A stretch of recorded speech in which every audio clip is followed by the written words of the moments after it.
Seguimos junto a ustedes en France 24 haciendo contexto global y repasando las informaciones más importantes alrededor del mundo. Por eso comencemos con los titulares. El ejército de Israel confirmó que inició una operación terrestre limitada y localizada en el sur del Líbano, al tiempo que lanzó ataques aéreos en ciudades fronterizas. En Beirut se escucharon bombardeos. Las tropas libanesas ya habían anunciado su repliegue ante la ofensiva. Durante décadas, la frontera entre Líbano e Israel ha sido tensa. En el año 2006, la resolución 1701 del Consejo de Seguridad de la ONU estableció la línea azul, que ha servido como frontera de facto. Les explicamos. Y tras un mandato de 6 años, este lunes fue el último día de Andrés Manuel López Obrador en la presidencia de México. En su tradicional mañanera, el mandatario de 70 años dedicó palabras para su sucesora, Claudia Sheinbaum, a quien tildó de excepcional.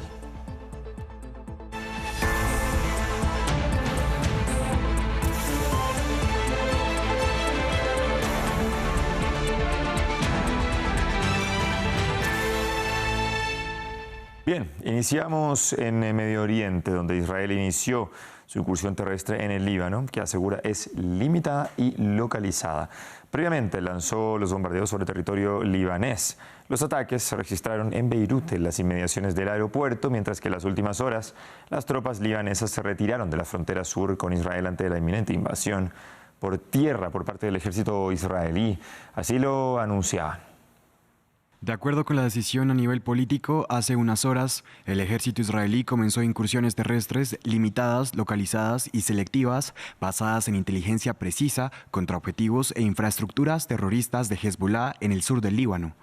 Estos objetivos están ubicados en aldeas cercanas a la frontera y representan una amenaza inmediata para las comunidades israelíes en el norte del país. El ejército está operando de acuerdo con un plan metódico establecido por el Estado Mayor y el Comando Norte, para el cual los soldados han entrenado y se han preparado en los últimos meses. La Fuerza Aérea de Israel y la artillería del ejército están apoyando a las fuerzas terrestres con ataques precisos contra objetivos militares en la zona. Estas operaciones fueron aprobadas y llevadas a cabo de acuerdo con la decisión a nivel político. La operación Flechas del Norte continuará según la evaluación de la situación y en paralelo a los combates en Gaza y en otros escenarios. El ejército continúa operando para lograr los objetivos de la guerra y está haciendo todo lo necesario para defender a los ciudadanos de Israel y el regreso de los ciudadanos del norte de Israel a sus hogares. Los asaltos de este lunes en Beirut elevaron a 136 la cifra de muertos en las últimas 24 horas. En todo el Líbano, más de 1.640 personas han perdido la vida en poco menos de un año. La mayoría en las últimas 2 semanas, incluidos 104 niños y 194 mujeres según cifras del gobierno. Desde el aire, mar y tierra, una invasión terrestre israelí está en el centro de las preocupaciones. Israel insiste desde hace meses en que hará todo lo necesario para que sus ciudadanos regresen a las comunidades evacuadas en su frontera con Líbano tras el 8 de octubre de 2023. Esta es la misión de las FDI y eso es lo que haremos. Y emplearemos todas nuestras capacidades, incluidas sus fuerzas y otras fuerzas desde el aire, el mar y la tierra. Mientras que, más temprano, el líder adjunto de Hezbollah, Naim Qassem, afirmó que están preparados para hacer frente a cualquier invasión terrestre israelí. Nos enfrentaremos a cualquier ataque posible y estamos preparados. Si los israelíes deciden entrar por tierra, las fuerzas de resistencia están preparadas para un enfrentamiento terrestre. La comunidad internacional multiplica los esfuerzos por una solución diplomática al conflicto. Más temprano, el presidente estadounidense Joe Biden había declarado confiar en la posibilidad de que Israel no haga efectivo su anuncio. Israel puede estar lanzando ahora una operación limitada en el Líbano. ¿Está usted al tanto? ¿Está de acuerdo con sus planes? Estoy más al tanto de lo que usted cree y me parece bien que se detengan. Deberíamos tener un alto el fuego ahora. Gracias. Por su lado, el vicepresidente de la Comisión Europea, Josep Borrell, había insistido sobre la necesidad de evitar una intervención militar en Líbano. Cualquier intervención militar agravará dramáticamente la situación y debe evitarse. De 1985 a 2000, Israel ocupó el sur del Líbano como parte de su estrategia de seguridad, creando una zona tampón con su frontera norte. Durante décadas, la frontera entre Líbano e Israel ha sido tensa. En el año 2006, la resolución 1701 del Consejo de Seguridad de la ONU estableció la línea azul que ha servido como frontera de facto. Les explicamos a continuación en qué consiste. Se flamea regularmente en el lado israelí como un baluarte contra la guerra. Se suponía que el sur del Líbano estaría asegurado por la resolución 1701, pero no lo está. Este ataque es el resultado directo del fracaso de la Fuerza Provisional de Naciones Unidas en el Líbano y del gobierno libanés en la aplicación de la resolución 1701. Entonces, ¿de qué trata esta resolución 1701 del Consejo de Seguridad de la ONU? Adoptada por unanimidad el 11 de agosto de 2006, pone fin a la guerra entre Israel y Líbano. Se basa en 4 puntos clave: el cese total de las hostilidades por ambas partes, el refuerzo de la Fuerza Provisional de Naciones Unidas en el Líbano, encargada de velar por la aplicación del alto el fuego y de tomar medidas en caso de violación, el despliegue de soldados libaneses en el sur, la creación de una zona tapón entre el río Litani y el norte de Israel. Pero en realidad, Hezbollah nunca ha aplicado este texto, porque considera el sur del Líbano como su bastión. Además, su unidad de élite, la Fuerza Radwan, está presente allí. Es la fuerza que está detrás de un buen número de incursiones en Israel. Por su parte, Israel ha tolerado durante mucho tiempo este estado de cosas mientras los combatientes de Hezbollah no aparecieran y prevaleciera la calma en la frontera. Sin embargo, Israel viola regularmente el espacio aéreo libanés con incursiones de sus aviones militares. Así ocurrió el 19 de septiembre durante un discurso del ex líder de Hezbollah, Hassan Nasrallah. Las instituciones europeas también lamentan ese gran fracaso del Consejo de Seguridad de la ONU. Dios mío, han pasado casi 20 años pidiendo que se aplique esta resolución. Pueden entender por qué el secretario general, representante permanente de Israel ante las Naciones Unidas, ha dicho hoy que el Consejo de Seguridad estaba perdiendo su legitimidad. De hecho, la propia ONU reconoce su impotencia en este asunto. España, Italia y Turquía recibieron este lunes a decenas de libaneses que huyeron de su país. Se calcula que cerca de 1 millón de personas fueron desplazadas al interior del país, mientras muchos tratan de escapar hacia el extranjero. Algunas aerolíneas incluso anunciaron la suspensión de sus vuelos a Beirut. Huir para ponerse a salvo es la decisión que tomaron centenares de familias libanesas que, ante la escalada de tensión, decidieron escapar lejos de su país. España e Italia son algunos de los países que han comenzado a recibir a los desplazados. Para poder venir al aeropuerto de Beirut. De camino al aeropuerto de Beirut, escuchamos explosiones de bombas y las calles estaban casi vacías. Cada día se oyen los aviones volar y se ve gente muriendo en la televisión. Siento que mi vida no tiene valor, me siento inútil. Vivamos o no, nuestra alma no vale nada. Si muere un ciudadano de Europa, su muerte tiene más valor. Somos solo números. 5.000 personas murieron en el Líbano. ¿Habrá más? El incremento de los ataques por parte de Israel parece no tener fin, mientras la Organización Mundial de la Salud advirtió que el desplazamiento de personas seguirá aumentando. Me siento aliviada, pero me preocupa mucho a quienes dejamos atrás. Estamos muy preocupados. Esto aún no ha terminado, recién comienza. Estambul también recibió a decenas de personas, mientras algunas aerolíneas anunciaron la suspensión de sus vuelos a la capital libanesa, Beirut. La situación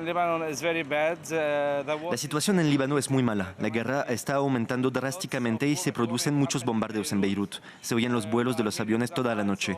Esperamos que la situación mejore en los próximos días y que se encuentre una solución a la guerra.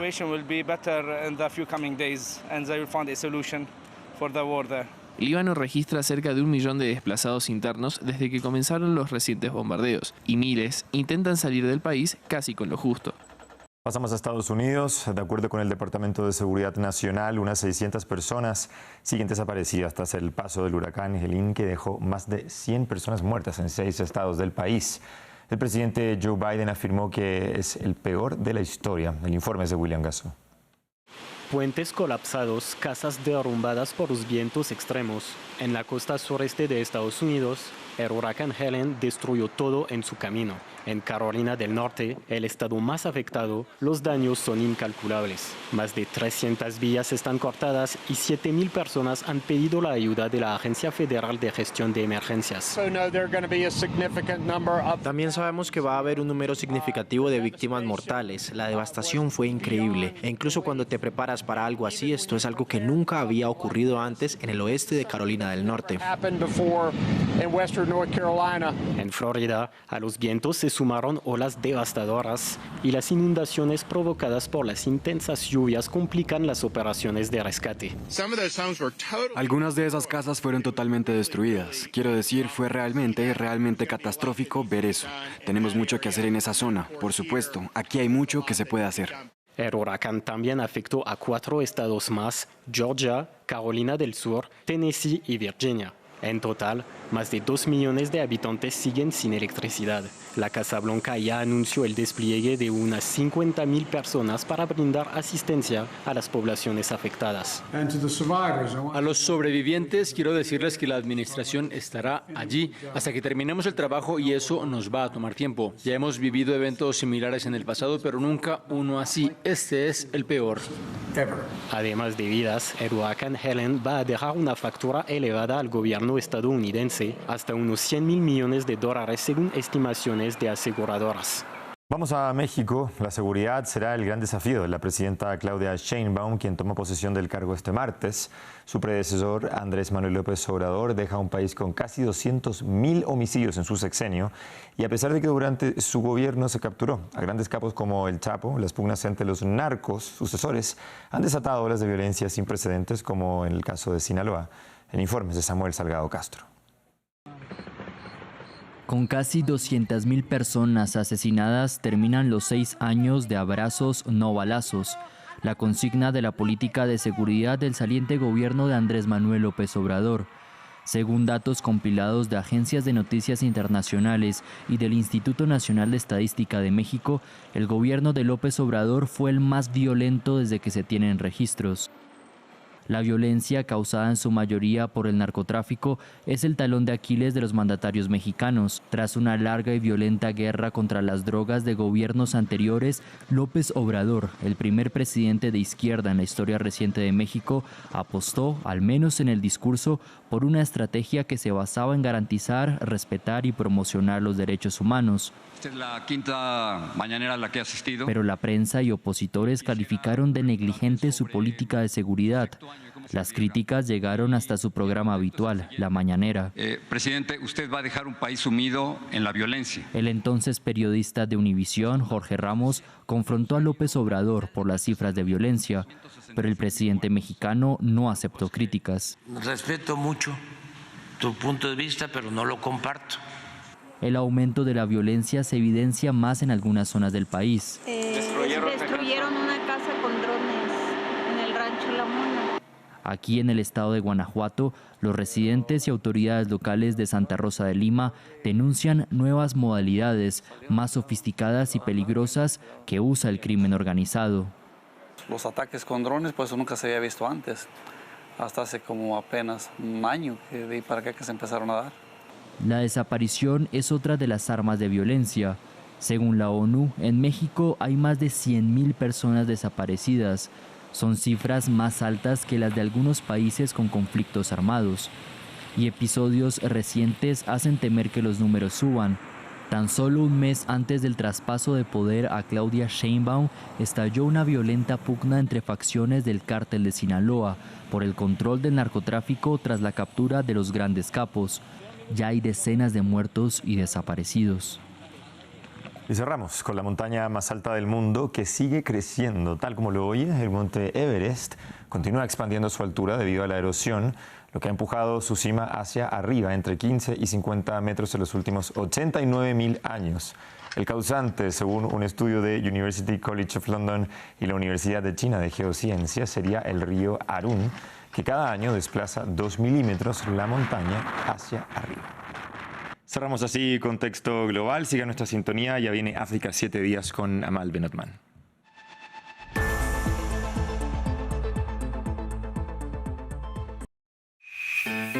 Sus historias inspiran el futuro.